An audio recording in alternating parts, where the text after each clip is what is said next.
No one is really talking about this. The other day, the Dallas Mavericks made their second trade of the season, sending away Quentin Grimes and a 2025 second-round pick to the Philadelphia 76ers for Caleb Martin. And on the surface, it didn't seem like a fair trade, as Quentin Grimes is seen by many people as the better option over a player like Caleb Martin.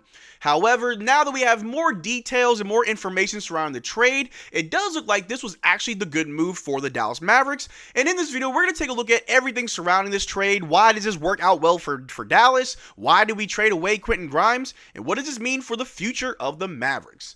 But how's it going, everybody? My name is Marcel Martin. This is Mavs Digest, bringing you the latest news on everything Mavericks related.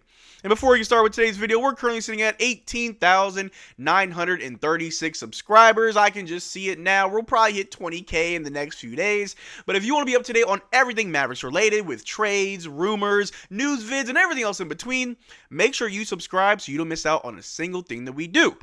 But during this year's season, we did make one crazy trade of sending Luka Doncic to the Los Angeles Lakers, and we got back AD as well as Max Christie. But we knew that wasn't the only trade that was going to happen, and that Nico was indeed going to make more moves. And the other day, there was another trade where we sent out Quentin Grimes to the Philadelphia 76ers along with Philadelphia's own 2025 second-round pick, and we got back just Caleb Martin. And on the surface, and at the time of this trade, it didn't seem like it made sense. It didn't seem like it was a reasonable trade for the Mavericks. If what Nico Harrison is saying is true, and right now it's very hard to trust anything he says, but if he's saying that we want to stay competitive and we're trying to win a championship right now, why would you get rid of a player who's playing very well off the bench, who, yes, he is looking for a payday in the offseason, but he can help you win now, as he has had more time than a player like Caleb Martin to gel with the team, more chemistry, and he's improving and will only be better in the next few years as we try to stay competitive. A lot of people didn't know why we made this trade. Even myself, in the video I made when this trade first happened, I didn't really get it. But now we have a little bit more information. If we take a look right here, sources tell the Steinline that the full trade construction finalized today will send Caleb Martin and the 2030 second rounder to Dallas for Quentin Grimes and a 2025 second rounder back to Philadelphia that the Sixers previously owned and which has been traded multiple times. A specific timetable for Caleb Martin's debut has not yet been established. League sources say Dallas does not have long-term concern about the right hip sprain that has sidelined Martin, but a modification to the original trade was sought after the ex-Sixers physical. So yes, Caleb Martin has a hip strain. He will be missing time, and because of that, the Philadelphia 76ers sent us back a second-round pick just to say, hey, sorry we trade you an injured player. But regardless, the way that fans should look at this trade isn't that we're trading away Quentin Grimes and upgrading to Caleb Martin. That is not the upgrade. The real upgrade is Max Christie to a player like Quentin Grimes. And although he's only played 2 games, Max Christie is stealing hearts left and right. He's got the nickname of Big Mac, Little Mac, or just Mac, or whatever you want to call him. I know his nickname's Prime, but I'm hearing a lot of other nicknames for Max Christie. But he's been playing exceptionally well. Definitely that point of attack defender. 3-and-D, very confident. He's young, but he looks very poised and professional. That's the young player that's going to replace a player like Quentin Grimes. And even though Quentin Grimes is great, the number one issue is the fact that he did not sign an extension over the summer. We did offer him a contract similar to that of Najee Marshall, but Quentin Grimes opted out, wanting to play for himself, try to play into a bigger contract, which I would assume made it a little bit harder to move him, but eventually we did. So why did we trade him for Caleb Martin? Well, in the Luka Doncic trade, we sent out Maxi Kleber as well as Markieff Morris. Markieff Morris, who doesn't play at all or in case of emergency, and Maxi Kleber, who's been in and out of the lineup due to injuries. He hasn't really been playing like himself, more like a shell of himself, where you'd argue the last several games for Dallas, he has looked better, but overall, he just hasn't been the Maxi that we know. So you trade those 2 players away, you do another weird 3D chess move trade to get Caleb Martin, who will be more serviceable than both Maxi Kleber and Markieff Morris have been for the Dallas Mavericks. And if we take a look at his stats again for the season, Caleb Martin is averaging 9.1 points, 4.4 rebounds, 2.2 assists, 0.6 blocks, 1.1 steals, 1.4 turnovers, 2 fouls per game, while shooting 43% from the field and 37% from 3. And I'd argue that all of these stats are better than both Markieff Morris and Maxi Kleber combined. Now, obviously, Caleb Martin does not play the same position as a player like Maxi Kleber. He's 6'5", Maxi's like 6'8", 6'9". So yes, you're not really getting the Maxi Kleber replacement, but what you're getting is someone that is more reliable than Maxi, someone that's more reliable than Markieff Morris. And although Markieff Morris was really just here for Kyrie Irving, more of a locker room leader, we got that in Dwight Powell. You don't want too many guys at the end of the bench doing the same thing, which is virtually nothing. So getting Caleb Martin to replace both Maxi Kleber as well as Markieff Morris adds more production off the bench. He's also an amazing defender, very gritty, able to do all the dirty work, our own version of a Lou Dort, but he can still play the game of basketball better than the players that we sent out.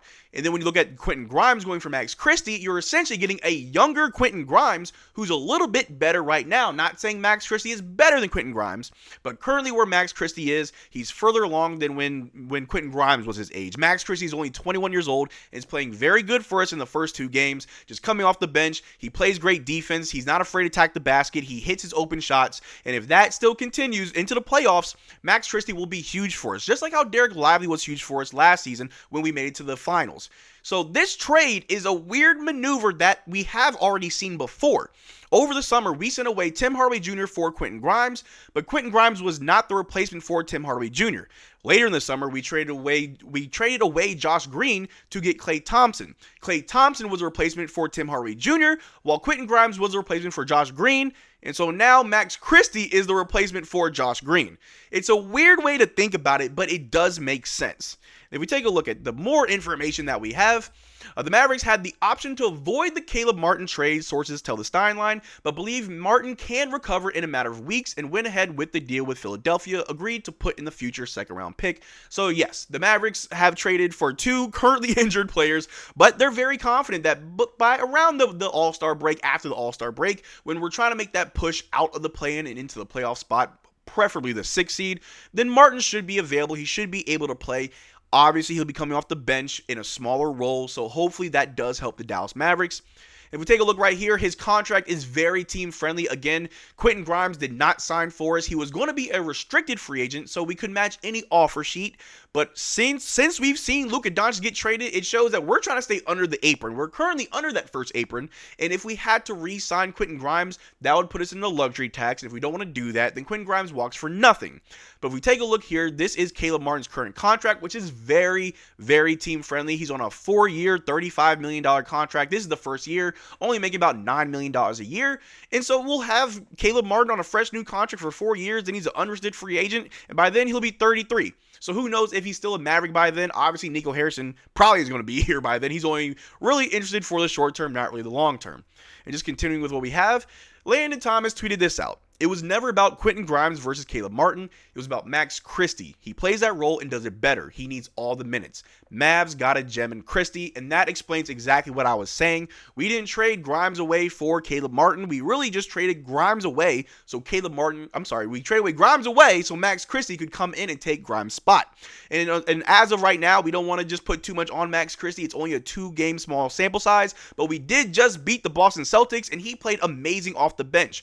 Great defense, attacking the basket, not afraid to play, high basketball IQ with a high motor. And the defense, Nico Harrison said himself, defense wins championships.